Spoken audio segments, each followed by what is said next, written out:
There are people who move through the world quietly, almost imperceptibly. People who fold their edges inward, soften their footsteps, and measure every word before letting it escape. Not because they lack thoughts or presence, but because somewhere along the way, they learned that conflict is a storm best prevented by becoming small. This shrinking is subtle. A pause too long. A swallowed opinion. A practiced smile that hides the slight tremor of discomfort. To others, they seem calm, agreeable, easy to be around. Yet inside, they carry the weight of constant self-editing, a silent calculation of how to avoid disappointing, provoking, or unsettling anyone. This script explores the psychology behind that quiet shrinking. Not to judge it, but to understand the tenderness that created it. Chapter 1: The Soft Disappearance. It doesn't happen all at once. It's more like a quiet exhale of self, a subtle retreat into a smaller version of who they are. A slight pause after someone's tone shifts. A softening of posture when the air feels too sharp. A gentle recalibration of expression, as if rearranging themselves to take up less emotional space. People who avoid conflict learn to read the room the way others read weather. They sense tension forming before any words are spoken. Their bodies interpret micro-expressions, vocal shifts, the weight of silence. The ability is almost artistic and intuitive, scanning for storm clouds. But behind that skill is something more vulnerable, the hope that by anticipating discord, they can prevent it. Shrinking becomes a form of peacekeeping. Not loud. Not visible. Just small adjustments throughout the day, agreeing when they don't mean it, laughing softly to ease someone else's discomfort, stepping back so no one feels crowded. They become practiced at making themselves gentler, easier, lighter, like emotional cushioning for the world around them. And yet, beneath the calm exterior, something else quietly stirs. The faint ache of disappearing. The internal awareness that their thoughts are edited before they ever surface, that their needs are translated into something more palatable, that their presence is trimmed to fit the shape of others' comfort. It is not weakness. It is adaptation. A survival instinct shaped over time, one that allows them to move through difficult environments with grace, but also one that slowly teaches them to abandon pieces of themselves in the process. For now, this chapter simply recognizes that soft disappearance, the gentle, almost invisible shrinking that begins long before anyone notices. Accept them. They always notice. Chapter 2: Shadows of Early Lessons. Its roots usually lie in the quiet corners of childhood, moments so subtle they are easily forgotten, yet powerful enough to shape a lifetime of behavior. For some, it starts with unpredictability. A parent whose mood could shift without warning. A household where voices rose too quickly, where the walls remembered every argument. Children in these spaces learn to watch closely, to anticipate, to adjust. They begin tiptoeing through their days, believing that calmness is something they must maintain, not something they deserve. For others, the lessons come not from chaos, but from responsibility assigned too early. The peacekeeper. The good one. The child who never caused trouble because trouble caused consequences, not just for them, but for the entire family. They grew up praised for their quietness, rewarded for their compliance. Their worth became tied to how little disruption they created. And then there are those who learn shrinking through emotional absence. Not conflict, but the fear of losing connection. A caregiver who withdrew affection when disappointed. A parent who only softened when the child was agreeable. Over time, they learned that love had a condition: be easy to handle, and you will be kept close. These early patterns sink deep into the nervous system. A child's brain is built to adapt for survival, not authenticity. So it rewires itself to avoid anything that feels dangerous: anger, disappointment, confrontation. Even when the child grows into an adult, the wiring remains. The world may change, but the body remembers. Shrinking is not born from weakness. It is learned from environments where standing tall felt unsafe. Where the cost of being fully oneself was just a little too high. These are the shadows of early lessons, quiet, persistent, shaping the person long before they understand what shape they've taken. Chapter 3: The Brain That Learned to Hide. By the time shrinking becomes habitual, the mind is no longer making a conscious choice. It is following a map drawn long ago by the nervous system, one shaped by survival, etched by repetition, strengthened by fear. When the brain perceives conflict, even mild disagreement, the threat detection system awakens. For many, this instinct appears as fight or flight. But for those who learn to stay small, a different response rises, the fawn response. It is the reflex to appease, to soothe, to dissolve tension before it becomes pain. To make oneself emotionally weightless so the situation feels less dangerous. In this state, the amygdala, the brain's alarm center, fires quickly, interpreting tension as risk. Meanwhile, the prefrontal cortex, the part responsible for measured reasoning, softens its influence. The body moves into protection mode, not logic mode. The goal is not truth or self-expression. The goal is safety. Hypervigilance also plays a role. Years of scanning for subtle shifts in tone or expression heighten the brain's sensitivity. A slightly raised eyebrow can feel like a warning. A sigh can sound like disapproval. An ordinary conversation becomes a field of signals to decode.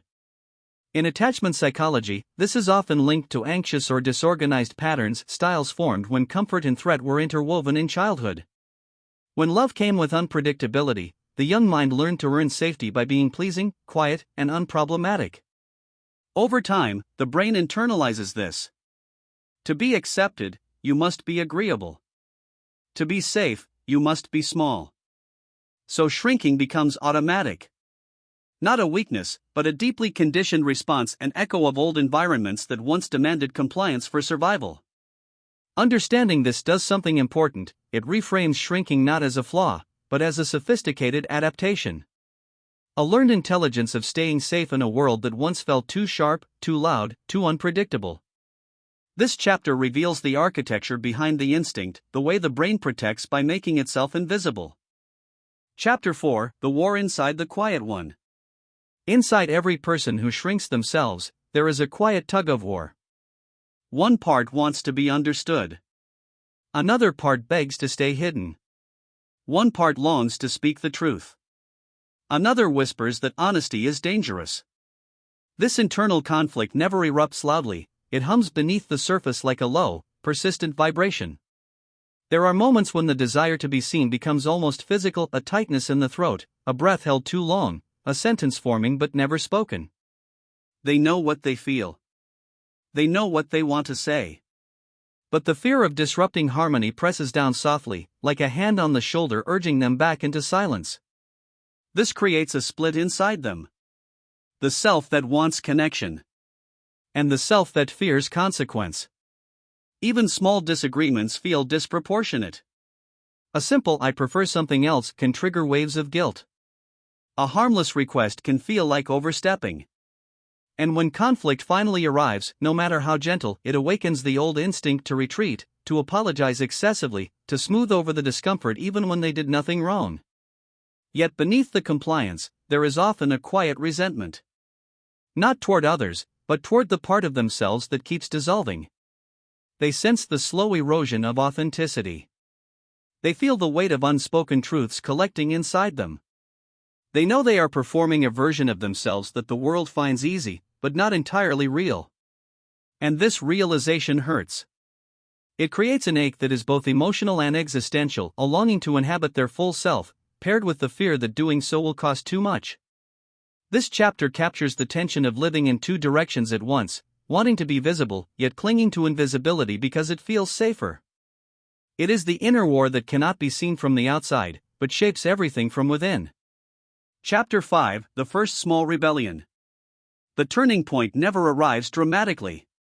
It does not burst through the door or announce itself with certainty. It emerges quietly, often in the form of exhaustion. A slow, steady tiredness from holding in emotions that want to breathe, from agreeing to things that don't feel right, from carrying the weight of keeping every moment smooth. Sometimes the rebellion begins with a single thought. This is starting to hurt. Other times, it's triggered by a moment so small it seems insignificant, someone interrupting repeatedly, a boundary crossed casually, a familiar ache settling in after yet another whispered it's fine that wasn't fine. In that moment, the person doesn't suddenly speak up or confront anyone. Instead, something internal shifts. A quiet realization forms: shrinking hasn't prevented conflict. It has only redirected it inward. Every avoided argument becomes a bruise held under the skin. Every swallowed truth becomes a tension stored in the body. The awakening is gentle but undeniable. They notice how much energy it takes to stay small.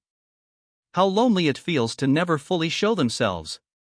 How relationships built on their silence start to feel uneven, hollow, or fragile. And beneath the old fear, another feeling begins to rise, almost imperceptibly at first. A sense that maybe taking up space is not as dangerous as it once was. That maybe the world will not fall apart if they let their voice tremble into the room. That maybe peace built on their absence is not the kind of peace they want to protect anymore. This chapter is not about transformation. It is about the moment before it, the subtle internal shift when a person notices their own diminishing and begins to question the cost. The first small rebellion does not look brave. It looks honest. It looks like someone realizing that shrinking is no longer sustainable, and that visibility, however unfamiliar, might be worth exploring. Chapter 6: Becoming Visible Again. Healing does not arrive as confidence. It arrives as permission, soft, tentative, and easily overlooked. The permission to speak a little more openly. To pause before apologizing. To let a preference surface without editing it first. These moments are small, but they begin to loosen the tightness around the self. For someone who has lived in the shadows of their own life, becoming visible again feels unfamiliar. The body hesitates. The voice quivers. The mind anticipates danger that never comes. Yet, each time they allow themselves to take up slightly more space, something inside expands. Slowly. Safely. Gently. This process is not linear. There are days when the old instinct pulls them back into silence, reminding them how deeply the patterns of shrinking are woven. But there are also days when they feel a quiet steadiness and inner sense that they have a right to be here, not just as a peacekeeper, but as a person with shape and depth and weight. Healing, in this context, is less about confrontation and more about reconnection. It is the rediscovery of personal boundaries, the lines that protect without hardening, the lines that allow closeness without erasing the self. It is the slow rebuilding of trust in their own perception, their own needs, their own emotional truth. And something else happens along the way: relationships begin to shift. Some grow stronger when the person's authenticity blooms. Others struggle, shaped too long by an imbalance that can no longer remain hidden. This too is part of the process, an uncomfortable sorting that reveals which connections can hold the full version of them, and which only survive the smaller one. Becoming visible again is not about becoming loud. It is about becoming whole. It is the gradual reunion with parts of the self that were once tucked away for safety, now stepping forward with tenderness, as if returning home. Chapter 7: When a Voice Returns. When a person who has spent years shrinking begins to take up space again, the change is almost imperceptible to the outside world. But inside, it feels seismic. The return of a voice is not loud or forceful, it is steady. Patient. A quiet reclaiming of something that was never meant to be lost. It begins with softness. With a sentence spoken without rehearsing it first. With a boundary held without trembling. With a feeling acknowledged instead of dismissed. These small acts gather like fragments of light, illuminating a self that had long been dimmed to survive. There is no dramatic transformation, no sudden mastery of expression. Instead, there is a new kind of honesty, gentle, rooted, unafraid of being seen even in vulnerability. For perhaps the greatest shift is not in how they speak to others, but in how they speak to themselves. The internal monologue softens. The self-criticism loosens. The old reflex to minimize fades, little by little. And in this newfound openness, relationships shift towards something more authentic. Some people draw closer, recognizing the richness that had been hidden beneath the layers of appeasement. Others drift away, unable to adapt to a connection where the quiet one is no longer silent. Both outcomes feel clarifying rather than painful. With time, visibility becomes less frightening. The person learns that taking up emotional space does not destroy harmony, it creates it. It allows for connection built on truth rather than performance, mutuality rather than accommodation. And yet, even as they grow, the past is not erased. The instinct to shrink may still whisper on difficult days. But now, it no longer dictates their shape. It is simply a memory, one they can acknowledge without obeying. The chapter closes on this truth. A voice does not return all at once. It returns in breaths, in edges, in gentle expansions. And each time it rises, it carries the quiet triumph of someone learning, finally, that they were allowed to be whole all along.